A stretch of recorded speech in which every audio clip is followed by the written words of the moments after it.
جس کی مثال آپ پنڈی میں دیکھ سکتے ہیں. کارڈیالوجی کے جو ہاسپٹل ہیں، دل کے 1 یونٹ ہیں، اسی طرح میٹرنٹی ہاسپٹلز ہیں، اور یہ اس لیے قائم کیے جاتے ہیں تاکہ جو افراد کسی خاص مرض سے میں مبتلا ہوں، ان کو ان مرض کے ماہرین ان کا علاج کریں اور ان کی زندگی بچانے میں مدد کر سکیں.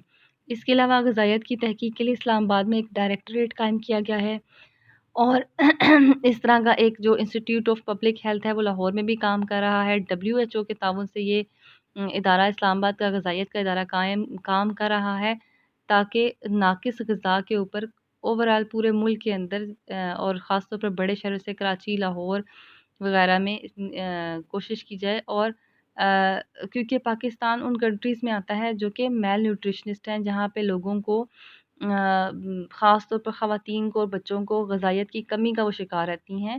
اگر خوراک کی کمی نہیں بھی ہوتی تو غذائیت کی کمی ضرور ہوتی ہے. ان دونوں میں فرق ہے. خوراک کی کمی کا مطلب یہ ہوتا ہے کہ کسی کو کھانا کم ملنا، اس کو بھوک زیادہ ہو، اس کی ضرورت کے مطابق کسی کو کھانا نہ ملنا. لیکن غذائیت کی کمی کا مطلب یہ ہوتا ہے کہ اس کو ایسی غذا ملے جو اس کی باڈی کی جو نیسیسٹیز ہیں اس سے کم ہو.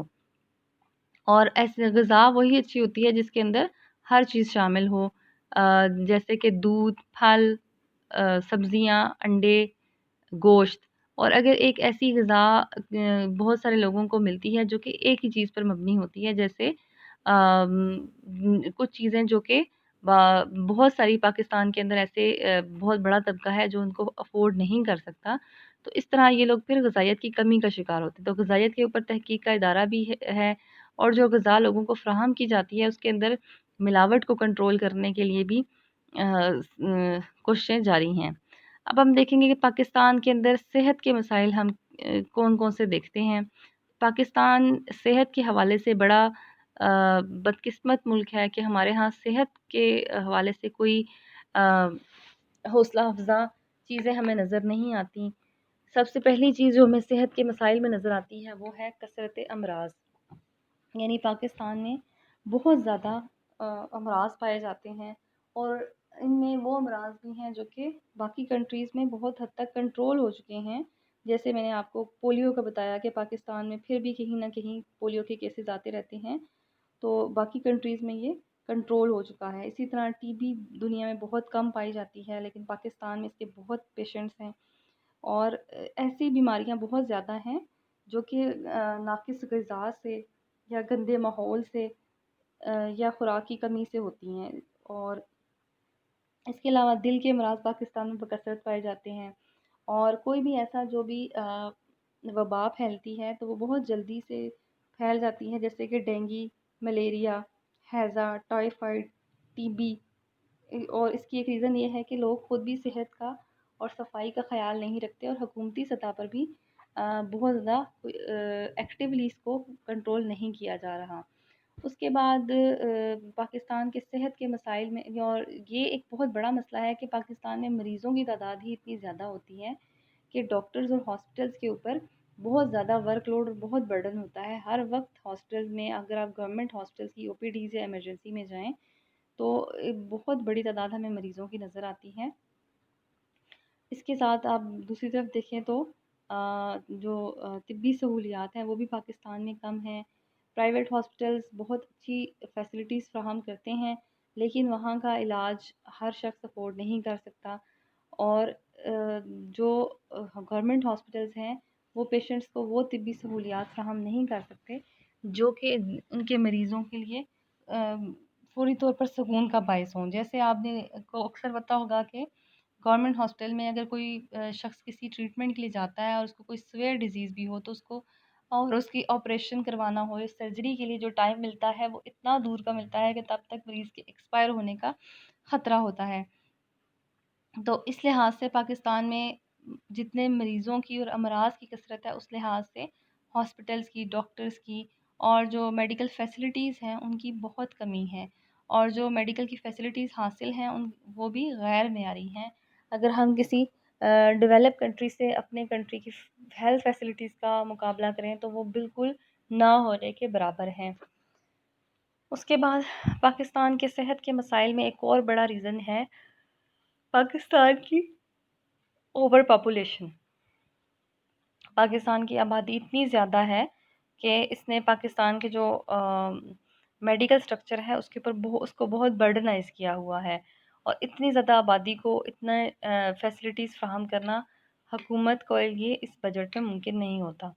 اس کے علاوہ ایک اور ریزن یہ ہے کہ پاکستان میں صحت کے اصولوں سے لوگ ناواقف ہیں، جگہ جگہ گندگی اور غلاظت کے ڈھیر ہوتے ہیں، اور مکانات ہوادار اور روشن نہیں ہیں، اور آمد و رفت کی سہولیات نہیں ہیں، ماحولیاتی آلودگی الگ سے ہے، اور عوام اس ساری یہ جو سنگین صورتحال ہے اس سے عوام کو کوئی بالکل بے نیاز ہے. ہمارا ایجوکیشن سسٹم بھی اتنا زیادہ آپ کہہ لیں کہ بچوں کو اس بات پر کنونس نہیں کر سکتا جتنی ہم لوگ مطلب کسی چیز کو ہم بچوں کو صحیح طریقے سے کنوے نہیں کر سکتے، یا پھر اس کا صحیح طرح سے امپیکٹ نہیں لے سکتے.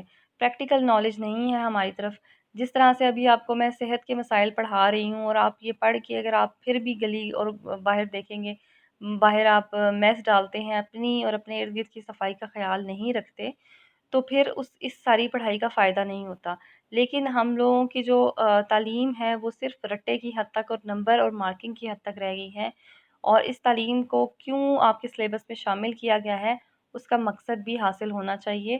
اور اصل ریزن ہی یہی ہے کہ بہت کم لوگ ہیں جو ایجوکیٹڈ بھی ہوتے ہیں اور اتنے ریفائنڈ ہوتے ہیں کہ اپنی اس ایجوکیشن کو صحیح پازیٹیو وے میں یوز کر سکتے ہیں. اور زیادہ تر لوگ بنیادی تعلیم ہونے کے باوجود، اور ان کو یہ معلوم بھی ہوتا ہے کہ ان کی گندگی، ان کی غلاظت جو وہ باہر جگہ جگہ پھینکتے ہیں وہ کتنی زیادہ دوسروں کے لیے تکلیف کا باعث بنتی ہے، وہ پھر بھی اسی طرح گند ڈالتے رہتے ہیں. تو اور اصل میں ریزن یہ بھی ہے کہ لوگوں کو صحت کے بنیادی اصولوں سے ہی واقفیت نہیں ہے. ان کو یہ نہیں پتہ کہ جو وہ گندگی باہر ڈالتے ہیں وہ الٹیمیٹلی ان کے گھروں تک واپس آتی ہے. اس کے علاوہ لوگوں میں کے پاس کوئی جو اسٹینڈرڈ آف لیونگ ہے وہ بہت زیادہ لو ہے. نہ تو لوگوں کے پاس خوراک اچھی ہے. اچھی خوراک کا مطلب یہ ہے کہ ملاوٹ سے پاک صاف ستھری غذا، اور ایسی غذا جو ان کی بنیادی ضروریات کو پورا کر سکے. لباس اور رہائش کی مناسب سہولتیں عام عوام کو بہت کم میسر ہیں. لوگوں کی اکثریت غربت اور افلاس کا شکار ہے، اور ان کے پاس زندگی کی بنیادی سہولتیں ہی نہیں ہیں. اسی طرح لوگوں کو غیر متوازن غذا بھی پاکستان میں ان کی صحت کو متاثر کرتی ہے. ہر چیز کے اندر ہمیں ملاوٹ نظر آتی ہے، اور جو چیز ہم صحت سمجھ کر کھا پی رہے ہوتے ہیں، جیسے کہ دودھ کی آپ نے دیکھا ہوگا کچھ عرصہ پہلے لاہور میں ایک بہت بڑا وہ انہوں نے پکڑا تھا جو کہ کوکنگ آئل سے اور سرف والے کیمیکل سے ملا کر دودھ بناتے تھے. تو اس طرح کے جو یونٹس ہیں جو انلیگل قائم کیے گئے ہیں وہ بھی چل رہے ہوتے ہیں، اور پولیس اور ان کی انڈر سپرویژن چل رہے ہوتے ہیں جو وہاں کی ایڈمنسٹریشن ہوتی ہے. تو اس طرح کی چیزیں لوگوں کی صحت کو بہت خراب کرتی ہیں، اور یہ صحت کا ایک بہت بڑا مسئلہ ہے کہ پاکستان میں لوگوں کی قوت مدافعت بھی کم ہے، صحت بہت خراب ہے، اور جو ڈیزیزز باقی کنٹریز میں لوگوں کو کم ہوتی ہیں یا بالکل لیٹ ایج میں 70s پلس ہو کے نظر آتی ہیں، وہ ہمارے ہاں 45-50 ایئرز میں لوگوں کو وہ ڈیزیزز ہوتی ہیں. اور پاکستان کے اندر صحت کا ایک بہت بڑا مسئلہ ہے ملاوٹ کا. کوئی بھی چیز ہمیں خالص نہیں ملتی، اور کوئی بھی چیز ہم خریدتے ہوئے چاہے ہم وہ مہنگی خرید رہے ہوں، کسی اچھی جگہ سے خرید رہے ہوں، ہم یہ 100% شور نہیں ہوتے کہ ہم جو خرید رہے ہیں وہ واقعی میں وہی 100% چیز ہمیں پروڈکٹ مل بھی رہی ہے یا نہیں. اس کی ریزن پاکستان میں رول آف لا نہ ہونا ہے. قانون اتنا سخت بنایا جاتا ہے لیکن اس کو امپلیمنٹ صحیح طریقے سے نہیں کیا جاتا کہ اس طرح کے جو ملاوٹ کرنے والے لوگ ہیں ان کو پکڑا جائے. اور اس طرح کے جو لوگ ہیں ان کے پیچھے بڑے بڑے مافیاز، بڑے بڑے سیاستدان، بڑے بڑے لوگ ان کو سپورٹ کر رہے ہوتے ہیں اور سب یہ کمیشن کھا رہے ہوتے ہیں، جس کی وجہ سے جو ملاوٹ ہے اور وہ ختم نہیں ہو سکتی ہے، لوگوں کے معیار زندگی کو بہتر کرنا ممکن نہیں ہے. اب جو اتنے سارے ہمارے ہاں صحت کے مسائل ہیں ہم ان کو کیسے دور کر سکتے ہیں؟ پہلی چیز یہ ہے کہ ڈاکٹرز کی تعداد کو بڑھایا جائے. اتنے سارے مریضوں کے لیے ایک ڈاکٹر کا نہیں ہونا چاہیے، بلکہ یہ فیسلٹیز بڑھائی جانی چاہیے. دوسرا اس کا حل یہ ہے کہ عوام کے پاس مختلف امراض کو لیے صرف ان کو پریسکرپشنز نہ گورنمنٹ ہاسپٹل میں دی جائیں، بلکہ کسی حد تک ان کو دوائیاں بھی فراہم کی جائیں تاکہ مرض کو جلدی کنٹرول کیا جا سکے. اور اس کے علاوہ ملک کی آبادی کو کنٹرول کیا جائے تاکہ جو صحت کی سہولتیں ہیں اور جو ہیلتھ ڈپارٹمنٹ کے اوپر اتنا برڈن ہے اس کو کسی طریقے سے کم کیا جا سکے۔ اس کے علاوہ ملاوٹ کو ختم کرنے کے لیے مؤثر قوانین بنائے جائیں اور ان کو بہت سختی کے ساتھ نافذ کیا جائے۔ اور اس کے علاوہ جو یہ عطائی ڈاکٹر ہوتے ہیں، یعنی جو نیم حکیم ٹائپ جو خود سے ڈاکٹر بنے ہوتے ہیں، اصل میں کسی گورنمنٹ ہاسپٹل میں جو کمپاؤنڈر ہوتے ہیں اپنے گاؤں میں جا کے وہ بھی ڈاکٹر ہی بنے ہوتے ہیں، اس طرح کے لوگوں کی حوصلہ شکنی کی جائے، عوام میں ان کے خلاف شعور پیدا کیا جائے، کیونکہ زیادہ تر امراض کے بڑھنے کی وجہ ہی ایسے ڈاکٹرز ہیں جو کہ اصل میں ڈاکٹرز نہیں ہوتے، لیکن گلی محلوں میں وہ ڈاکٹرز کے طور پہ کام کرتے ہیں اور لوگوں کو کے مرض کو بڑھانے کا باعث بنتے ہیں۔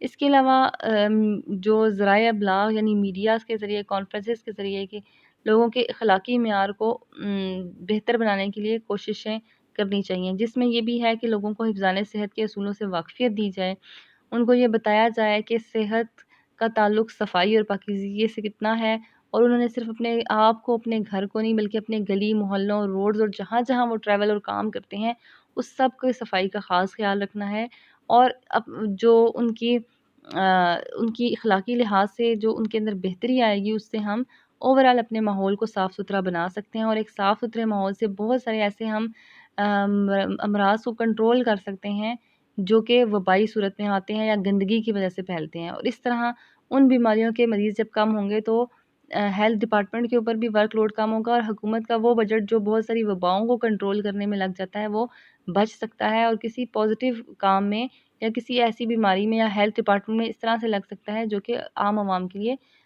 زیادہ بہتری کا باعث بن سکتا ہے۔ تو یہ ہمارے صحت کے ڈپارٹمنٹ کے مسائل ہیں اور ان کا حل ہے۔ یہ ٹاپک اب یہاں پہ کمپلیٹ ہوتا ہے۔